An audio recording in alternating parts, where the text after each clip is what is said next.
Oh, it feels so amazing to have a shower.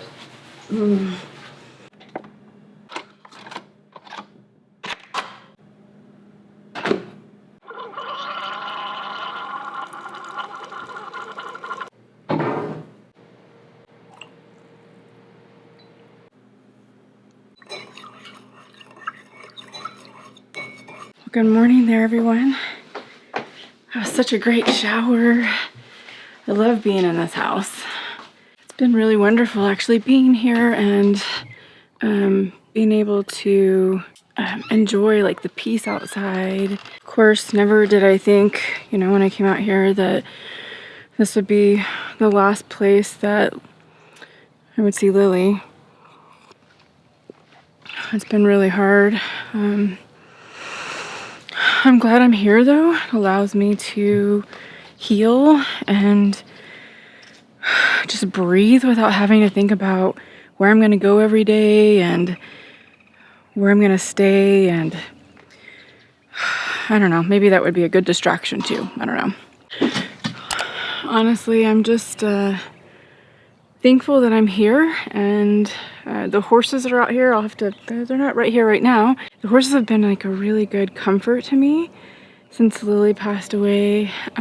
But yeah, I'm not gonna lie, it's been difficult, very, very difficult. But it's so pretty out here, and I can't believe that I found this Airbnb.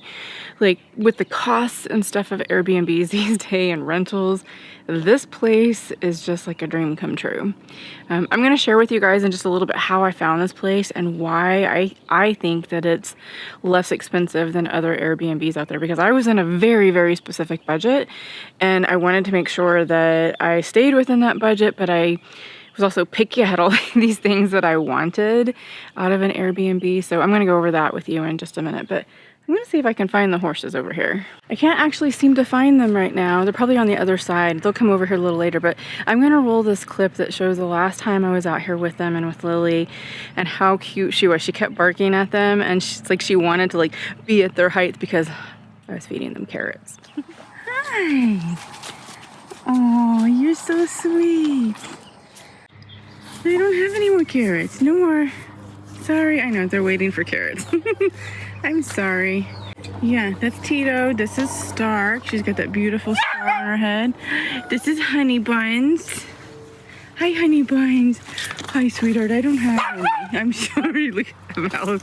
I'm sorry, baby. I'm done. No more. Lily's all excited because the horses, like, they're just sitting there staring at her. What's going on, Lily?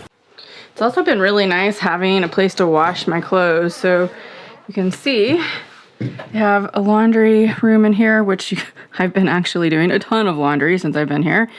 Sheets and bedding and all that kind of good stuff. So it's been really nice to have that and not have to worry about where am I gonna go do my laundry today. And it's such a big chore. I don't have to think about it. I just put the laundry in the washing machine and do it, which probably seems weird to you guys that, you know, I'm saying that, but it's just what it is.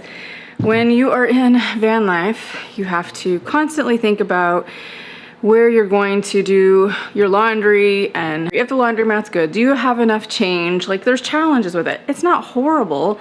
It's just so simple when you're in a sticks and bricks to throw the laundry in the wash and be done with it. It has definitely been nice having a full kitchen and being able to use an oven and make food. Like, I'm telling you, it's the little things.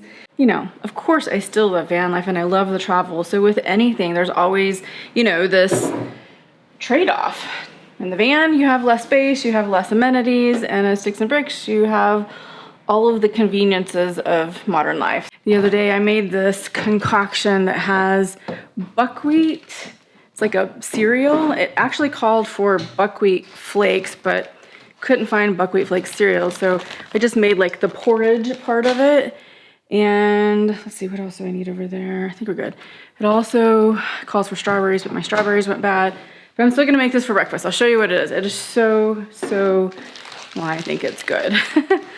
But it's a nice little breakfast, especially when it's warm outside. I have my already cooked buckwheat, I know, porridge, but it looks a little sad right now because it's kind of, I don't know, sticking together. I'll fix that here in a second. I'm actually gonna keep this cold because again, this is a cold meal. So the next thing I'm gonna add is my yogurt. Just a nice scoop of it.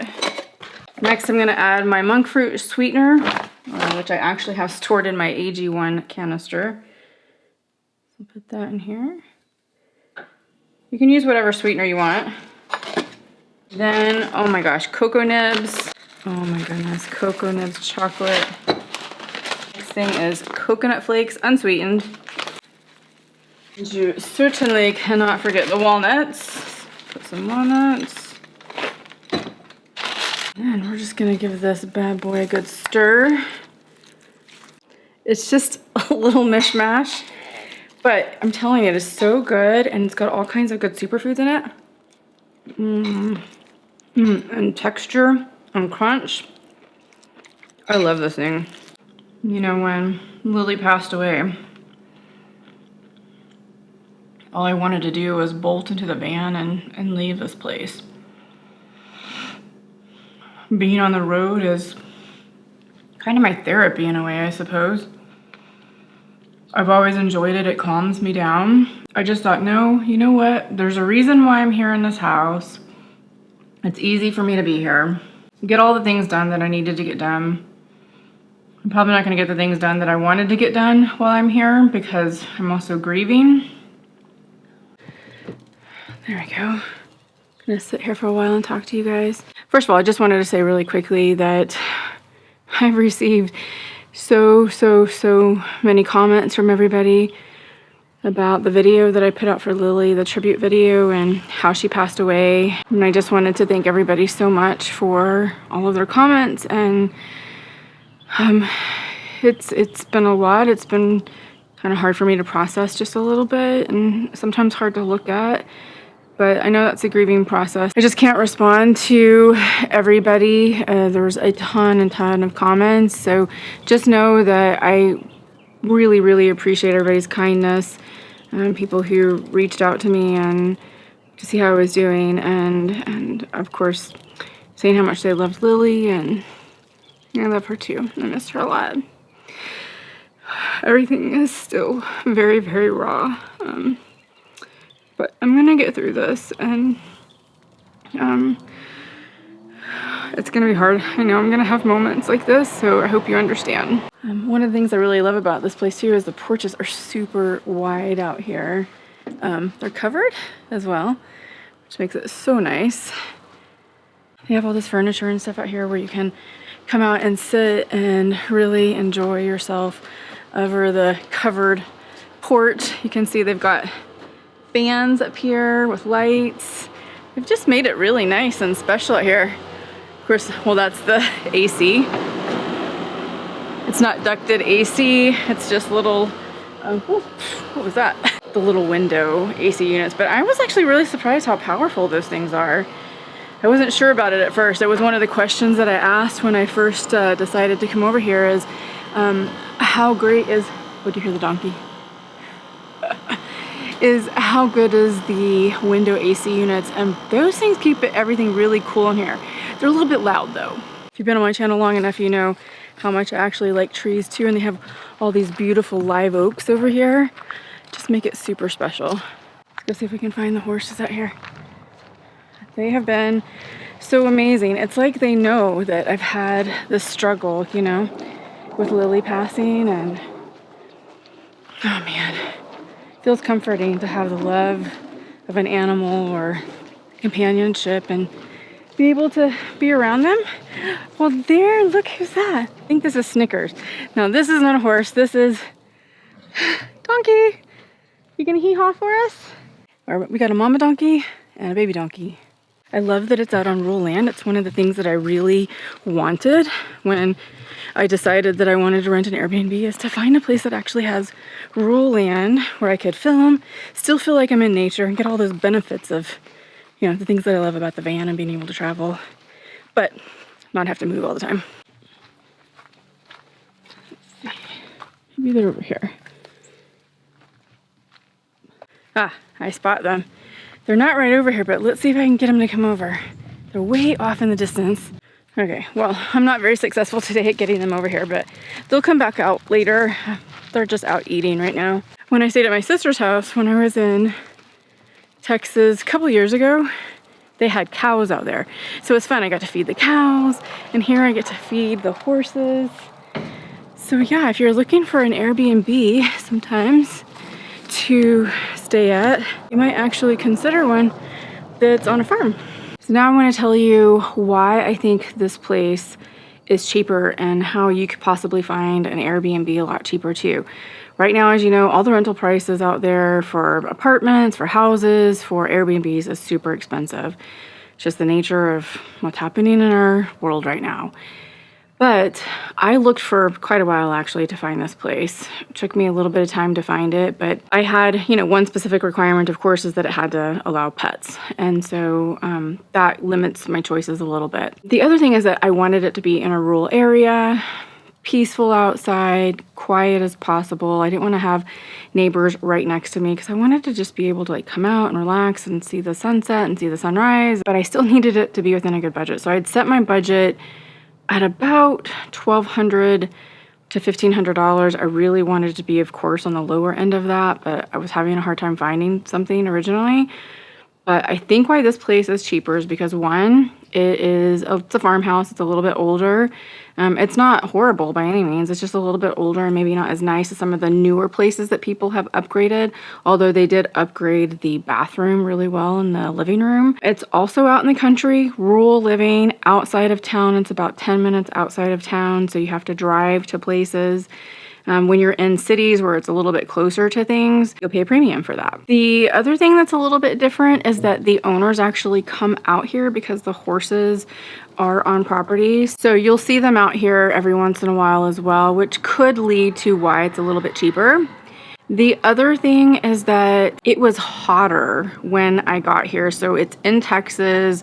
So I would say it was probably a little bit off season when I got here. So it was in the 90s, close to 100 degrees when I first got here. But at the time, I didn't care. I was like, it's cheaper. It has all the other things that I wanted. And I have AC inside. And at nights, it actually got cool. I'm just telling you guys all of this in case you find yourself in a place where you want to get an Airbnb, and here's some of the kind of ways that I went about trying to find something is just maybe finding it a little bit off season and in more rural areas. If you have a car where you can drive, I mean, 10 minutes isn't that bad to get into town. But for me, it really worked out well. Plus, like, the town that I'm near is not touristy. There's not really a lot there by any means. So that probably contributed to the lower price as well. But I didn't mind. My biggest focus was having some peace and quiet and not having to move very much like I was doing in van life. So because of all of that, I got this place for $12.77 a month.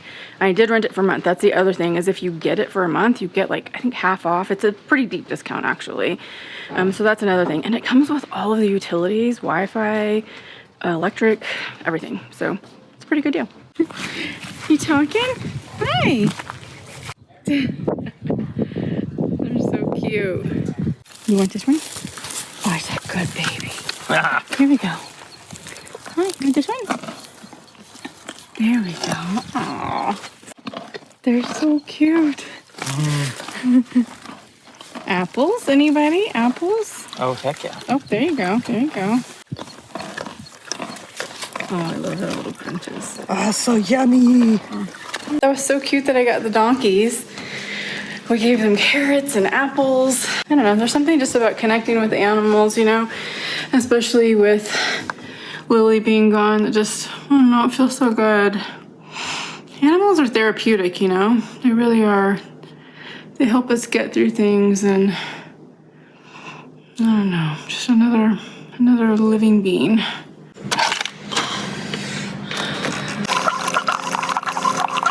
It's really nice to have kind of people come by over there. That was Philip, the owner, and see the donkeys. And I don't usually get to do that because they're behind a gate. So it was nice of him to break protocol and let me go over there and hang out with them for a minute. But it's nice having these distractions a little bit from everything. I'm actually gonna sit down here and work, edit my video on the computer, drink lots of coffee, and just immerse myself. I've got a lot of research that I'm doing for things coming up. So that's kind of how I'm dealing with some of the grief. It is time for dinner. I think I'm gonna make this Asian shrimp stir fry with some buckwheat noodles.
Whew, that is hot. It's steaming in here. Well, here it is. Hey there, Star. What's going on? Do you miss your buddy? There, honey buns. Hi. You're so cute. You just hamming it up for the camera. Oh, you can rub your chin. Oh, does that feel so good? Does it feel good, honey buns? So amazing to see them out here. Makes me happy. Yeah.